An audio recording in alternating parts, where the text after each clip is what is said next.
Olá, agora que nós já vimos sobre temperatura e sobre calor, nós estamos aptos a dar sequência para a aula 3. Nós vamos falar sobre equações de estado e sobre, praticamente, equação de estados de sistemas de gases ideais. E onde que a gente pode, visualizar situações igual a essa para tentar entender qualitativamente? Bem, na cozinha da sua casa.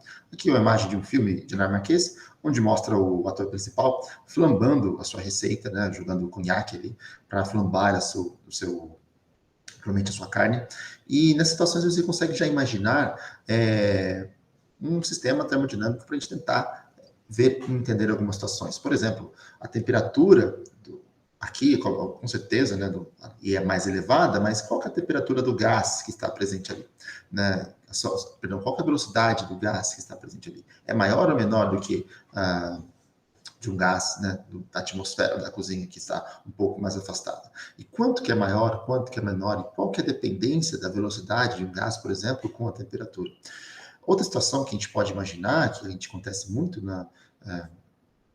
nas cozinhas, experimentos culinários, é na panela de pressão, como eu falei para vocês, a folha de alumínio, quando você tira o seu assado que está coberto com folha de alumínio, não tem problema você pegar ali na folha de alumínio, porque ela rapidamente, por ser um metal, ela perde calor, e como ela é muito fina, ela vai rapidamente chegar na temperatura ambiente, que está em contato, e não vai queimar sua mão, mas, no entanto, o gás que sai quando você abre aquilo lá pode causar queimaduras leves em você, na sua mão, porque o gás é um isolante, então demora mais para ter essa troca de calor. Então, são as situações igual a essa que a gente passa a entender qualitativamente quando nós temos e entendemos um pouco mais sobre termodinâmica. E para entender agora essa nova fase da termodinâmica, e para entender esses processos, a gente precisa saber como uma das nossas relações, como a temperatura varia com algumas outras variáveis do nosso sistema. E para entender isso, lembra que para definir, a gente viu na primeira aula, para definir o estado termodinâmico de um sistema, a gente só precisa de 4 variáveis, que a gente chama de variáveis de estado, variáveis que determinam qual que é o estado que o nosso sistema está, que basicamente é a pressão, a pressão absoluta, a temperatura, o volume e o número de mols. Sabendo essas variáveis aqui, nós sabemos qual que é o estado que o seu sistema está, qual que é a situação dele. Qual que é a ideia aqui? Por exemplo, aqui nós temos, como eu mostrei para vocês, diminuir o volume, então o número de mols continua o mesmo, então o número de mols continua o mesmo, o volume alterou, a temperatura ou o gás vão diminuir, perdão, a temperatura ou a pressão vai diminuir de acordo com como isso foi realizado, como foi feita essa variação do volume do sistema. Tá? Mas são somente 4 essas as variáveis, a gente chama variáveis de estado ou variáveis termodinâmicas do meu sistema. Okay? E para agora, qual que é a grande questão? Será que eu consigo determinar uma equação de estado? Ou seja, uma equação que vai determinar, se eu variar, se eu modificar alguma das minhas variáveis termodinâmicas, daquelas 4, são somente 4 que eu mostrei para vocês, será que alguma outra vai variar? E como essa outra vai variar? Se eu consigo determinar uma equação para que quase isso aconteça? Para algumas situações isso é possível.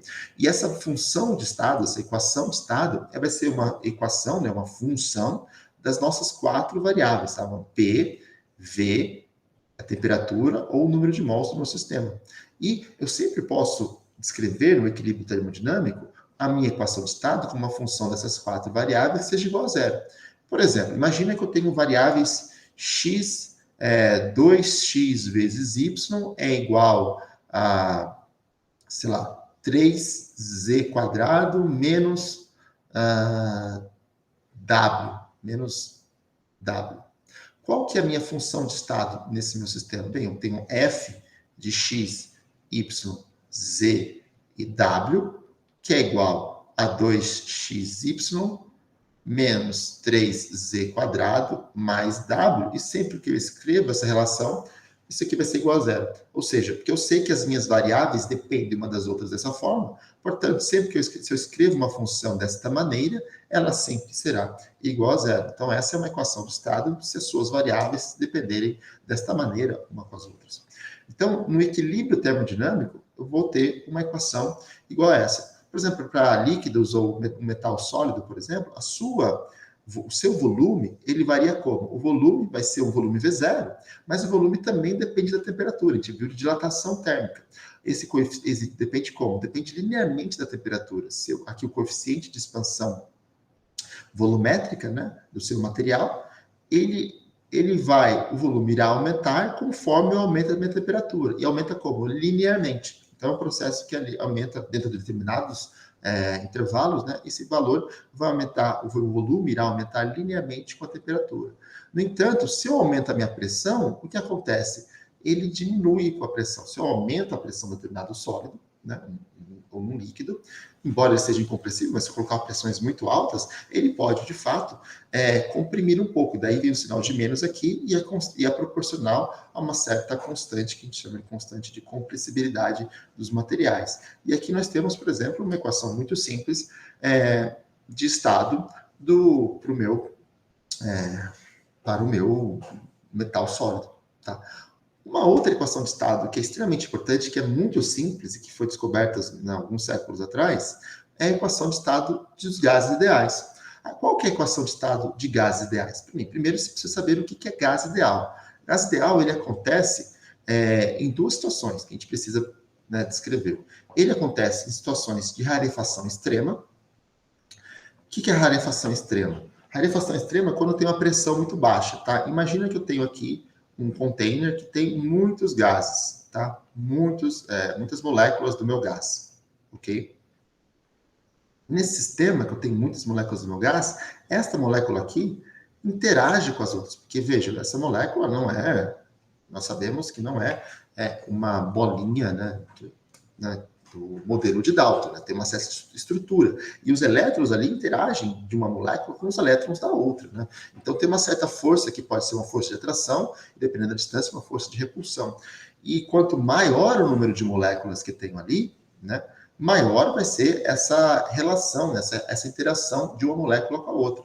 No entanto, se eu tenho poucas moléculas agora do meu gás, né, elas estão razoavelmente bem afastadas umas das outras, a distância média entre elas é menor, o que vai acontecer? Essa interação, como ela depende da distância entre as partículas, né, ela cai rapidamente conforme eu afasto elas, ela diminui muito. Então, agora, o que vai acontecer? E que significa? Isso significa que eu tenho poucas moléculas ali. E se eu tenho poucas moléculas, elas também vão exercer pouca pressão no meu gás. Por quê? A pressão depende do quê? A pressão depende do número de choques que as moléculas fazem com a parede do gás. Por exemplo, nós aqui estamos, vocês, na casa de vocês, estão sobre uma pressão de uma atmosfera. Isso significa que tem todo dia, da ordem de 10 a 32 colisões que as moléculas do ar, 10 a 32 colisões que as moléculas do ar faz com o corpo de vocês. A uma velocidade altíssima, de centenas de quilômetros por hora. Tá? E, portanto, esta é a pressão, mas nós estamos acostumados a lidar com essa pressão. Okay? Mas, significa o quê? Que tem muitas moléculas aqui. Se diminuir o número de moléculas, vai fazer o quê? Vai diminuir a pressão exercida por essas moléculas na parede do gás que o contém. Okay? Portanto, esta limite de rarefação extrema, a gente diz que é um limite de pressões muito baixas. Para que a gente quer isso? Para que as partículas, né, as moléculas do meu gás, os átomos do meu gás, eles não tenham uma interação em um com o outro. E também, uma outra situação é que a gente precisa que eles estejam longe das temperaturas extremas. O que é a temperatura extrema? Imagina que a temperatura que eu tenho no meu gás, né? Mas, né, tem uma temperatura a umas condições de pressão constante, que esse meu gás, ele vai virar plasma, né? Ele vira plasma. E abaixo de determinada temperatura, também a pressão constante, ele vira líquido. Tá? Ou seja, existe um certo intervalo, aqui é a temperatura, tá? Aqui a temperatura vai aumentando. Existe um intervalo de temperatura que ele é gás. Lembra que a transição de fase, daqui para cá, ocorre a temperatura constante, daqui para cá, ou vice-versa, também ocorre a temperatura constante. O que eu quero, falar com longe de temperaturas extremas, é um intervalo de temperatura bem afastado dessas condições de transição, de fase, tá? Porque nessas condições pode acontecer, por exemplo, meu gás fica cada vez se tornando líquido, ele fica cada vez mais próximo, né? Então, outras relações de interação entre os átomos podem vir a acontecer. Bem, quem foram as pessoas responsáveis, né, que deduziram as equações que nós chegamos para a equação de gases do estados de gases ideais? Foram os ingleses Boyle e Charles, tá? E o francês Gay-Lussac e o italiano Avogadro. Tá? Vejam que eles viveram, né, em épocas muito parecidas, ali no final do século XVIII, né, começo do século XIX, e cada um descobriu as suas equações de forma independente. Vou mostrar para vocês como cada um descobriu. Boyle, o que ele fez? Ele pegou, lembra que nessa época já tinha um domínio sobre a fabricação de vidro. Então ele conduziu uma bengala de vidro, né? Notem que essa bengala é tal que aqui nessa situação ela é fechada e aqui ela é aberta para a atmosfera, portanto, ali a princípio nós temos uma pressão, que é a pressão da atmosfera. O que ele faz? Ele joga mercúrio, né? O que ele fez? Ele jogou mercúrio. Mercúrio hoje em dia não é utilizado, mas ele é cancerígeno, tá? Por isso ele deixou de ser utilizado. O que acontece? Acontece que quando eu jogo mercúrio aqui, o mercúrio é um metal líquido na temperatura ambiente incompressível, ele prende uma certa quantidade de gás aqui. Ok? Estão vendo que tem um gás aqui, que está em amarelo aqui, que eu prendi ele. O que eu faço? Eu pego e meço o volume. E esse volume é um volume V, tá bom? Eu digo que esse volume é o volume V. Qual que é a pressão do meu gás aqui agora? A pressão do meu gás vai ser, a gente vai ver que como esse líquido aqui está no mesmo nível, tá? A pressão de líquidos incompressíveis do mesmo nível, ela é a mesma. Então, a pressão do meu gás está exercendo sobre as paredes aqui dessa bengala de vidro aqui. E é a mesma pressão que ele exerce sobre o líquido de mercúrio, porque ele é inerte com esse líquido de mercúrio. Ele não interage com ele. Tá? E, portanto, o que vai acontecer? Essa pressão do meu gás é a mesma pressão do mercúrio aqui. Qual que é a pressão do mercúrio aqui? Como está aberto, aqui, ó, é a pressão que a atmosfera faz aqui nesse mercúrio, nessa linha de mercúrio aqui. E qual que é a pressão da atmosfera? Bem, o pessoal já sabia que a pressão da atmosfera, no nível do mar, já fez outras medidas, 760 milímetros de mercúrio. Tá? Então, essa é a pressão nesse ponto do mercúrio e, consequentemente, vai ser a mesma pressão do meu gás ali. E aí o que você pode fazer? Bem, o que o Boyle fez? Ele pegou e adicionou mais mercúrio. Note que aqui, ó, essa linha aqui, quando você adiciona mais mercúrio, essa linha ela é modificada, porque você adicionou mais mercúrio. O que você fez? Você foi causando uma pressão maior no seu gás ali. E ele fez isso até quando? Ele fez isso até o ponto que o volume do meu gás caiu pela metade. Então, nota que ele fez isso até o volume do gás cair pela metade. E quando o volume do gás caiu pela metade, ele teve um novo linha aqui, que agora ele vai comparar. Qual que é a pressão do meu gás agora? Qual que é a pressão do gás? Ele pega essa linha e compara com essa linha aqui. Agora, a pressão do meu gás é a mesma pressão do mercúrio neste ponto aqui. Qual que é a pressão do mercúrio neste ponto aqui? Bem, vai ser a pressão da atmosfera mais a pressão desta coluna de mercúrio, de acordo com a lei de Stern, que eu vou falar para vocês. E aí, o que ele fez de novo? Bem, ele pegou agora e diminuiu o volume para 1/3 do volume inicial. E aí calculou qual que é a pressão do gás, novamente, baseado nesta linha aqui. Agora, ele tem a pressão da atmosfera mais uma pressão de uma coluna de mercúrio de altura de 1,52 m, né? 1.520 milímetros de mercúrio. Bem, o que isso diz? Se você pegar os dados iniciais, ele vai ver o seguinte: usando a lei de Stern, né, que é uma lei de fluidos, nós sabemos que a pressão para um fluido incompressível, ela que está aberto para a atmosfera, vai ser o quê? A pressão da atmosfera mais aquela altura do líquido incompressível que está ali. Qual que é? Mais o peso correspondente daquela altura ali. Qual que é o peso? É a densidade do líquido incompressível, no caso o mercúrio, vezes a gravidade, vezes a altura que está ali. Então, a gente consegue determinar qual que é a pressão naquele ponto. Bom, nós fazemos isso, e aí você coloca uma tabelinha. Né? A tabelinha é a seguinte: bem, dali eu tenho, nesse nível aqui, eu tenho 760 milímetros de Hg ao volume V. O Boyle depois mediu que quando o volume caía pela metade, a altura do gás, né, a altura do mínimo ali, aumentava de 760 mais 760, que dá 1.520, tá? Então aumentava daquele valor ali. Então ia para 1.520 a pressão do meu gás. Quando o volume caía para 1/3, era o que? A pressão da atmosfera mais a coluna do mercúrio, né, que era 1.520. Então era 1.720, perdão, 760 mais 1.520, que dava 2.280 milímetros de Hg, que é uma unidade de medida de pressão, não utilizada muito hoje em dia, porque o mercúrio foi sendo substituído. O Boyle reparou que se você pega, né, obviamente, multiplica a pressão pelo volume, você obtém sempre o mesmo resultado. Nota que esse experimento foi realizado a temperatura constante, o número do gás aqui, ele não escapava, né, porque ele não conseguia escapar daqui, era também constante, e ele via sempre esse valor. Então, a primeira relação encontrada para um gás ideal, né, considerado ideal, é a relação de pressão com volume, ou seja, P vezes V era uma constante, desde que você tinha uma temperatura e uma quantidade fixa. Na sequência, o Charles fez um experimento similar a esse que eu vou falar para vocês. Ele tinha sistemas com temperaturas diferentes, tá? Ou ele tinha um sistema que conseguia variar a temperatura da água, por exemplo. Então, ele tinha gelo com água, 0 graus, media com um termômetro, uma água fria, uma água quente, uma água borbulhante, né? Uma água muito quente. Então, o que acontecia?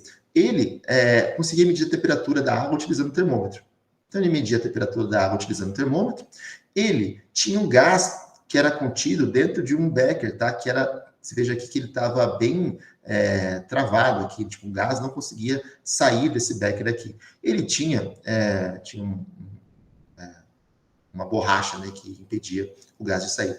Não, só que tinha uma entradinha aqui, que ele tinha claro, na época ele tinha um outro sistema para medir a pressão, tipo um barômetro, mas ele tinha um sensor de pressão aqui, isso aqui é um experimento mais moderno. E aqui ele tinha um sistema que era tipo uma seringa, né, que ele conseguia controlar o volume. O que ele observava? Bem, se eu pegava aqui, passava do gelo para água fria, o que acontecia? Bem, a pressão modificava e o volume modificava também. Se ele passava para água um pouco quente, também a pressão morna, a pressão também modificava e o volume modificava também. Ele conseguia ver o quanto o volume modificava, pelo quanto que o êmbolo aqui da seringa e a pressão também. Só que ele não queria, ele tinha uma situação que variava a temperatura e variava outras duas situações. E veja que a seringa tem, né, um contato aqui, tem um certo atrito, né, da barrinha, do lado ali da seringa. Então, a princípio, isso atrapalharia o quanto que poderia se deslocar livremente o meu gás. O que ele fez, então? Ele fez o seguinte, bem, eu vou fazer, como esse meu volume aqui, ele está sendo, a princípio, modificado por um certo atrito que existe, eu vou modificar esse volume para que sempre a pressão fique igual. Tá? Então, agora a pressão vai ser sempre igual, e ele fez esse sisteminha e fazer o que? Ele modificava o meu volume para chegar sempre para todos os valores de pressão em cada uma dessas temperaturas diferentes fossem iguais. E aí ele chegou numa relação do volume com a temperatura. E qual que é a relação que ele chegou? Ele viu que o volume era diretamente proporcional à temperatura. Ou seja, se eu dobrava minha temperatura, né, o volume dobrava. Se eu triplicava a temperatura, o meu volume triplicava. E assim por diante. Tá? Isso feito, portanto, a pressão constante, como eu falei, ele controlava o volume para fazer a pressão constante e o gás, né, era fixo ali, não saía gás daquele meu sistema. Aí veio o Gay-Lussac, francês, e ele fez um experimento similar a esse aqui também. Tinha um aquecedor, tá? Tinha um gás aqui que estava envelopado aqui, né? Estava num container fechado que não conseguia escapar. Ou seja, mas como é um container, o volume não varia, tá vendo? O volume é fixo aqui. E aí o que ele fazia? Ele pegava, esquentava a água, um aquecedor aqui com esse heater, media a temperatura da água, esperava chegar no equilíbrio termodinâmico, media qual era a pressão. Tá? Como é que eu sei que chegou no equilíbrio termodinâmico? Depois de um tempo, a pressão não muda mais, tá? O volume não muda, a pressão não muda, a temperatura não muda, então sei que chegou no equilíbrio termodinâmico. E aí o que ele faz? Ele mede a pressão. E aí tem agora uma relação da pressão com a temperatura. Um experimento bem simples, media. E aí o que ele chegou? Ele obteve que a pressão agora era também diretamente, né, proporcional à temperatura. Se aumentava um, aumentava o outro, de maneira proporcional, né? Ou seja, P dividido por T era uma constante. Isso, portanto, feito a volume constante e uma quantidade fixa de gás. Tá? Isso aqui, onde você vê isso? Você vê isso na sua panela de pressão, tá? Na sua panela de pressão, o que acontece? Você tem um volume ali fixo, você não muda o seu volume, e aí o que acontece? Se você aumentar a temperatura do gás, que você faz, você liga o fogo ali, você aumenta a temperatura do gás, da água, a água começa a se tornar vapor de água, você aumenta a temperatura, você aumenta a pressão que está ali dentro, tá? E por que essa panela funciona? Porque a temperatura de ebulição da água, ela então, tá? E o que acontece? Por exemplo, a gente está aqui no nível do mar, a uma atmosfera, a pressão, a, a água, ela se torna vapor de água, né? A temperatura de transição da água líquida para vapor de água é em 100 graus Celsius. Se você vai, sei lá, nos Andes, num sistema onde tem uma altura mais elevada, a temperatura vai diminuindo, porque a pressão, a temperatura de ebulição vai diminuindo, por quê? Porque a pressão, ela diminui conforme a gente vai aumentando, a gente vai subindo, né? Vai aumentando, o ar se torna mais rarefeito e, portanto, a pressão vai diminuindo. Chega até 92, 93 graus Celsius, que é a temperatura que ocorre a ebulição da água. E aí, mas o que acontece dentro da panela de pressão? Dentro da panela de pressão, ocorre que boas panelas de pressão podem chegar a uma pressão, atingir uma pressão externa, uma diferença, né, uma pressão interna ali, até 2 atmosferas. Por quê? Como é que você controla isso? Controla com aquele pezinho, com válvula de segurança. Então, boas temperaturas, boas panelas de pressão, pode chegar até 2 atmosferas. E 2 atmosferas significa o quê? Significa que a temperatura no qual a água vai se tornar vapor d'água vai chegar aqui até uns 120, até um pouco mais, 120 graus Celsius. Ou seja, o seu cozimento daquele seu negócio vai ocorrer com uma água a 120 graus Celsius. Por exemplo, você faz o seu arroz ali numa panela normal, a temperatura que a água chega ali é 100 graus Celsius, porque está aberta a temperatura ambiente. Portanto, o que acontece ali, o seu arroz está sendo cozido, né, está sendo cozinhado a 20 graus, a 100 graus Celsius. Quando você coloca o feijão, ou uma panela, feijão, ou uma carne dentro de uma panela de pressão, isso faz com que o seu cozimento seja acelerado. Por quê? Porque você aumenta a temperatura de ebulição da água, tá? E ali, aquelas válvulas de segurança, você consegue, bem, calcular qualquer pressão, porque você tem um pezinho ali, né? Você tem um pezinho, aquele pezinho faz uma pressãozinha naquela válvula ali, e o meu gás, que começa a ficar, aumenta muito a sua velocidade ali dentro, começa a querer começa a causar um momento maior. Lembra que o momento é proporcional à velocidade, e esse momento que ele transfere ali começa a ser cada vez maior, tem que ser tal que ele consegue empurrar aquele seu pistãozinho, e aí ele sai para fora, começa a chiar e tudo mais, como vocês conhecem. Mas o que acontece, basicamente, é que eu consigo aumentar. Panelas de pressão não muito boas, não aprovadas pelo Inmetro, não consegue chegar, às vezes, até 2 atmosferas. E acontece que a temperatura de ebulição ali,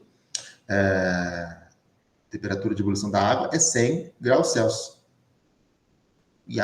100 graus Celsius não, 110 graus Celsius, tá? Pode chegar a 110 graus Celsius, ou seja, mas é uma temperatura menor.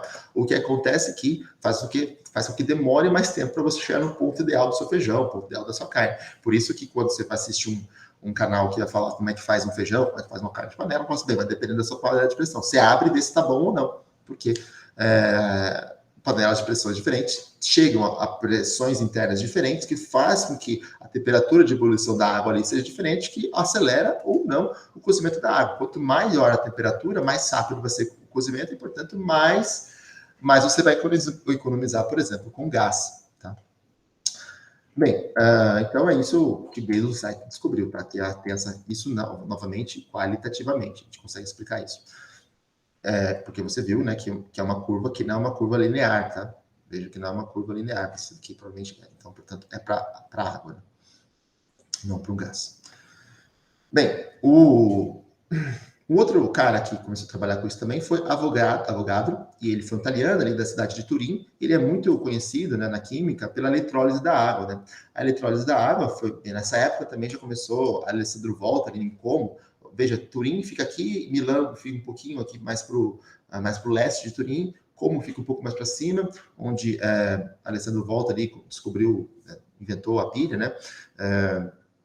E aí você faz o quê? E aí começou a mexer com, né? Começou a trabalhar com eletricidade, não sabia muito bem o que era, aí fez o quê? Vamos jogar esse nosso essa eletricidade aonde? Vamos jogar na água, né, que é o elemento mais comum, vamos ver o que acontece. Foi isso que o Avogadro fez. E ele percebeu o quê? Ele percebeu que quando ele jogava a eletricidade, ele causava o quê? Ele conseguia causar uma eletrólise da água, ou seja, ele dissociava a água, passava corrente, energia suficiente para você quebrar a molécula de água. Ele percebeu que o volume de O2 aqui, tá, era metade do volume de 2H2. E ele chegou à seguinte conclusão, depois vou pular um monte de passos para vocês. Na época eu não sabia que a água era H2O, tinha dúvida se a água era HO, H2O2 ou H2O, tá? Esses foram os experimentos que realmente conseguiram também chegar a essa conclusão. Mas ele percebeu que o volume a relação entre o volume e o número de mols, tá? E que o volume era proporcional, diretamente proporcional ao número de mols. Se eu tinha um volume de um gás, eu tinha um determinado volume, quantidade de mols. Se eu dobrava o número de, se eu dobrava o meu volume, nas mesmas condições de temperatura e pressão, significa que eu dobrei o número de mols que está ali dentro. Tá? Bem, então esses 4 caras descobriram equações diferentes. Veja que o Boyle descobriu que PV era uma constante, V sobre T era uma constante, P sobre T era uma constante, e V sobre N era uma constante, por causa de Avogadro. Cada um descobriu diferente. E essas constantes eram, a princípio, constantes diferentes. Constante linha, constante 2 linhas, constantes 3 linhas, constante 4 linhas aqui. No entanto, o pessoal foi percebendo, bem, se eu pegar isso aqui, ó, o T está sempre embaixo. E o N também está embaixo ali. Se eu pegar isso aqui e dividir por NT, se eu pegar ali em cima, como a pressão está sempre em cima, multiplicar por P e dividir por N, se eu pegar e multiplicar por V ali em cima e dividir por N, se eu pegar aqui e multiplicar por T e dividir por T, perdão, multiplicar por P e dividir por T, eu vou ter sempre do lado de cá a mesma equação, tá vendo? PV dividido por NT, PV por NT. E acontece quando você faz isso, a constante que você obtém, agora, a princípio que era diferente, porque as condições que o pessoal fazia não eram as mesmas condições, se torna a mesma constante.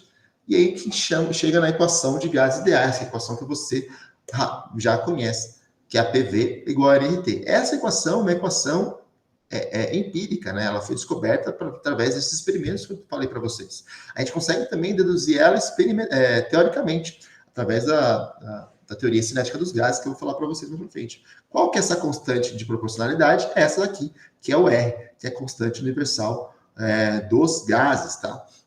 Qual que é o valor dela? Bem, para descobrir o valor dela, você também usa uma experiência, tá? Que é a experiência que é a lei do Avogadro. Né? O Avogadro, ele descobriu que 1 mol de qualquer gás, oxigênio, nitrogênio, hélio, qualquer gás, você pegar 1 mol desse gás, nas condições, né, normais de temperatura e pressão, que é de temperatura 0 graus Celsius e pressão 1 atm, você tem sempre o mesmo volume ocupado por esse gás, vai ser sempre 22,4. Então, agora nós temos a temperatura, nós temos o número de mols, 1 mol, o volume ocupado e a pressão. Portanto, nós temos todos esses valores e a gente consegue descobrir o que é o valor de R.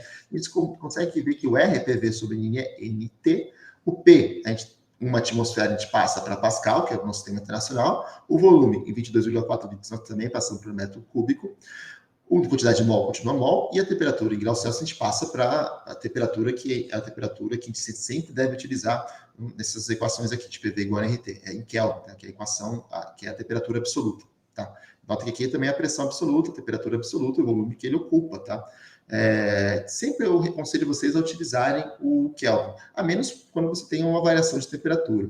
A variação de temperatura em Kelvin é exatamente igual a uma variação de temperatura em graus Celsius. Então, se estiver tratando com variação de temperatura, tudo bem, não tem problema. Mas se for uma equação de um determinado ponto que você quer ver de um gás, usa sempre Kelvin, tá? Então, beleza.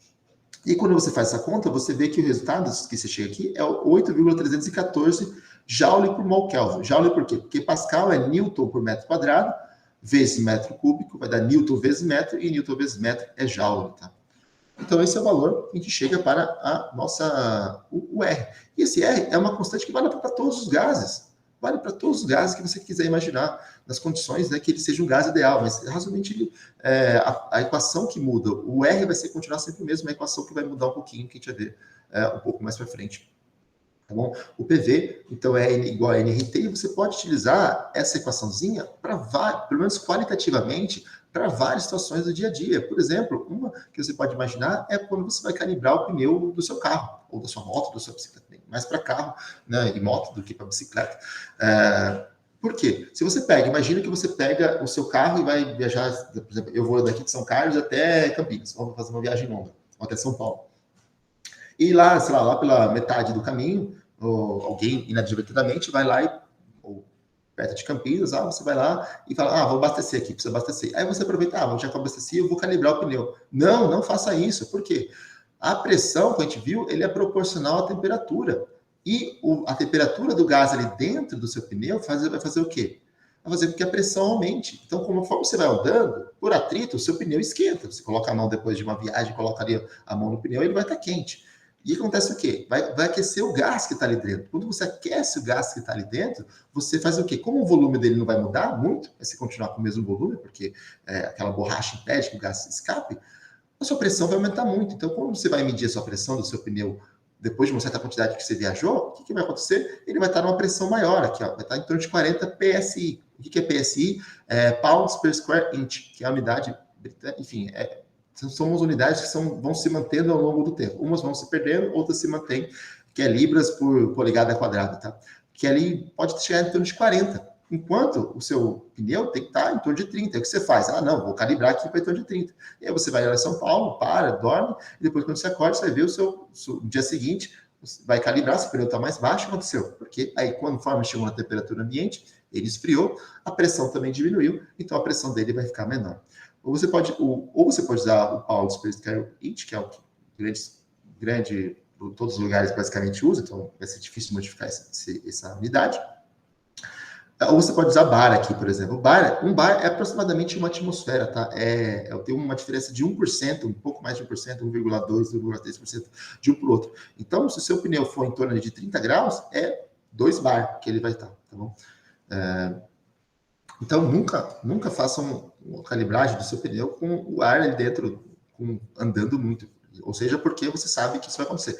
Vai acontecer da mesma maneira? Vai acontecer exatamente igual ao PV igual ao RT? Não, porque a equação vai ser modificada, vai ser um pouco diferente. Mas vai ser, qualitativamente, você entende que aumentando a temperatura, o volume não modificou, a pressão tem que aumentar.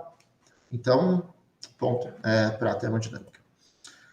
E aí, a gente chega na última parte dessa parte da aula, que a gente vai falar sobre o diagrama PV. O que é o diagrama PV? Bem, nós temos... Imagina um sistema que você não muda o seu número de mols, que isso acontece muito, tá? Então, você vê que a pressão ali do seu pneu, você não muda o número de mols, né? Você continua com a mesma quantidade. Então, você pode fazer o quê? Você pode, sobram só 3 variáveis termodinâmicas que você muda, que é a pressão, volume e a temperatura. Você pode fazer o quê? Você pode fazer um diagrama tridimensional de PV e T, tá? Só que um diagrama tridimensional PV e T é interessante em algumas situações, mas o diagrama PV já é muito útil em grande parte delas. Por quê? Porque o diagrama PV, ele, sabendo qual que é a pressão e qual que é o volume, você já diretamente sabe qual que vai ser a temperatura, porque, para o seu gás ideal, pelo menos, sabe que PV é igual a NRT. O número de mols geralmente não muda. E, em geral, o número de mols também, em algumas situações, você não conhece, tá? Você pode determinar o número de mols utilizando alguma outra equação, a equação dos estados ideais, dos gases ideais, ou alguma outra equação, se o seu gás não for um gás ideal.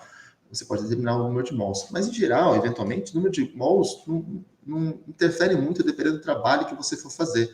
Você quer saber como as outras variáveis elas vão se comportar, porque o número de mols não vai ser modificado em muitas situações. Algumas podem, mas o número de mols pode não variar. E aí, portanto, você não está interessado em quanto tem, porque você já sabe que ele não vai variar. Então, você está mais interessado naquelas outras que irão, de fato, variar. Então, nós temos aqui a pressão, né, a pressão PI, o volume VI e a temperatura T, né, a temperatura desse ponto aqui. Então, se eu tenho a pressão, o volume e o número de mols, que nos exercícios provavelmente vão ser dados, em casos práticos, às vezes não interessa, porque ele não varia,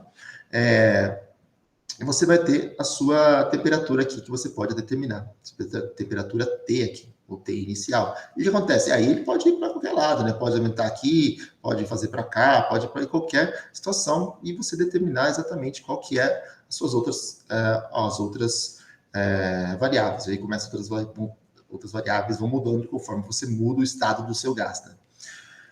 Bem, tem dentro do nosso diagrama PV, tem quatro curvas que são importantes para a gente ver. Tem as curvas que a gente chama isotérmica, isobárica, isocórica e adiabática.